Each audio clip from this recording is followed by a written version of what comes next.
Merci à Mathieu Fouquet, secrétaire général et DRH de WinePoint. Vous recrutez, donc vous êtes un des acteurs majeurs de la transformation digitale, mais encore. On accompagne les grandes entreprises et la haute administration dans tout leur chemin de décision et d'organisation digitale de leur entreprise ou de leur organisation. Ça peut être des grandes banques, de l'industrie, ça peut être des ministères, et on les accompagne parce que la transformation digitale impacte aussi les organisations. Donc c'est tant le digital, le numérique, l'organisation de l'entreprise, que même les comportements des collaborateurs. Vous êtes implanté en national et notamment en Pays de la Loire. Où exactement? Alors on est à Nantes, on est à La Chapelle-sur-Erdre, avenue de l'Europe, on est aussi à Bordeaux. C'est un ancrage, une décision très importante de OnePoint. Pourquoi avoir choisi Nantes?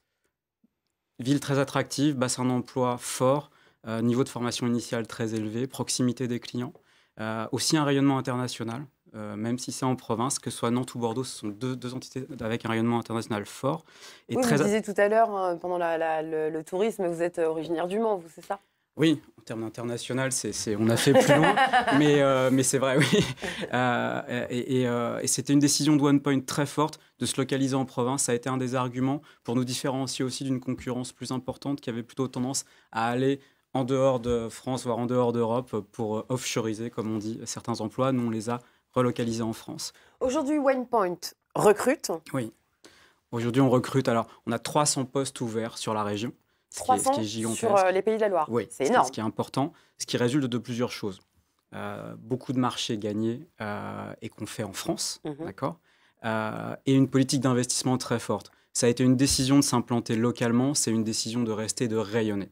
Donc aujourd'hui, on est dans des locaux très agréables à La Chapelle-sur-Erdre, mais demain, on a un projet d'aller dans le centre de Nantes pour pouvoir avoir entre 4 et 8 000 mètres carrés, accueillir une école et toujours être sur une logique de déséquilibre en avant. Alors, quel type de profil recherchez-vous? Alors, on va rechercher des profils... Sur 300, j'imagine qu'il y en a pas mal. Alors oui, c'est très vaste. Comme je vous l'ai dit tout à l'heure, on intervient à la fois sur la dimension numérique, mais aussi sur la dimension métier et organisationnelle de nos clients.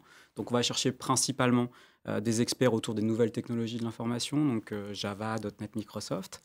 On va aussi chercher des architectes, on va chercher des chefs de projet, des directeurs de projet qui vont permettre d'accompagner nos clients au fur et à mesure de l'avancée de leur projet. Vous proposez des formations en interne? Oui, bien sûr, on propose des formations en interne. On a une école interne qui est à la fois basée en France et qui est aussi basée en Belgique, donc avec des collaborateurs qui peuvent bouger. Et on demande aussi... Une école qui propose quoi comme type de formation? Alors en fait, c'est de la veille et de la mise à jour, parce que vous savez que les technologies de l'information évoluent très vite. Et en fait, ceux qui la maîtrisent le mieux sont nos collaborateurs, sont des experts, ils sont forts. Donc en fait, ils se forment et ils forment aussi à la fois tant leurs collègues que nos clients. Des formations qui durent combien de temps environ? C'est variable, ça peut durer d'une journée à plusieurs jours, voire une semaine. D'accord. On peut se les faire financer? Alors oui, on est organisme de formation, donc on peut se les faire financer, mais on a aussi, nous, un gros investissement formation en interne au sein de OnePoint, justement pour garder une employabilité et une attractivité pour nos collaborateurs, parce qu'on est dans un secteur d'activité où c'est le plein emploi et où l'enjeu est tant le recrutement que la rétention des talents. Vous parliez tout à l'heure des avantages, notamment quant aux locaux, etc. Oui. Un accueil assez agréable pour vos collaborateurs. Est-ce qu'il y a des inconvénients? Dans tout métier, il y a toujours des inconvénients. Des inconvénients aux locaux ou au métier? Au métier. Je ne sais pas si on peut parler en termes d'inconvénients, ce sont des métiers très prenants. D'accord, donc il y a un investissement qui est très fort. Et comme en plus on a accompagné notre organisation par des changements assez profonds, où OnePoint c'est 2000 personnes, c'est uniquement 3 niveaux hiérarchiques, donc on n'est pas habitué à ce type d'organisation un petit peu horizontale. Il y a un investissement très fort et on est sur des collaborateurs qui sont plus sur une obligation de résultat qu'une obligation de moyens. C'est aussi un point d'attractivité très fort. Donnez-nous un exemple de métier, par exemple.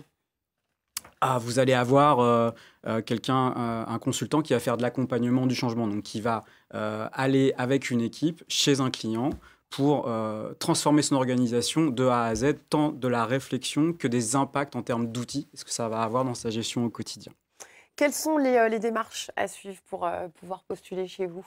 Alors, elles sont simples, elles sont volontaires. Déjà, on peut postuler sur notre site web, c'est groupeonepoint.com. On peut nous suivre aussi sur les réseaux sociaux, on peut postuler via Facebook. Aussi. Notamment, oui, bien évidemment. C'est malin, ça, c'est pour aller voir un petit peu ce qui se passe. Exactement, non, on peut postuler via LinkedIn, parce qu'en fait, notre image est très importante et notre modèle organisationnel se voit et se visite et est très attractif. Je vais juste vous donner un chiffre. sur un peu plus de 500 recrutements qui ont eu lieu ces 10 derniers mois, il y a eu 53% de cooptation. D'accord, ce qui démontre aussi le fait que cette organisation, cet accueil, cette façon de travailler est aussi très attractive. Est-ce que c'est un secteur qui est en pénurie? Est-ce que vous pensez que le digital, pour le coup, a un bel avenir? Ah oui, il y a un tsunami numérique qui s'est produit et qui continue de se produire, qui oblige à une créativité et une invention permanente. Et tout passe par le numérique. Aujourd'hui, le code est le nouvel alphabet. Il y a, je suppose, des possibilités d'évolution au sein de WinePoint. Oui, elles sont infinies. On est sur une génération de millennials, sky is the limit. Hein, donc chaque collaborateur peut designer son propre parcours. Alors j'imagine que les salaires varient en fonction des postes recherchés, c'est évident. Oui. Mais on va dire pour le salaire le plus bas, quel serait-il? Alors le salaire le plus bas va tourner entre... Ça va dépendre en fait si on est un jeune embauché de son niveau de diplôme, son implantation. Bien évidemment. Donc, vous allez être sur une fourchette de salaire, vous allez pouvoir rentrer aux alentours de entre 26 et 35 000 euros à peu près. C'est une fourchette assez large, mais c'est quand même parlant. On a une moyenne de rémunération qui est un petit peu supérieure à 42 000 euros sur la région nantaise. Donc de quoi s'acheter un Andriette. Mathieu Fouquet, merci beaucoup d'être venu nous parler de vos recrutements. On vous garde sur le plateau.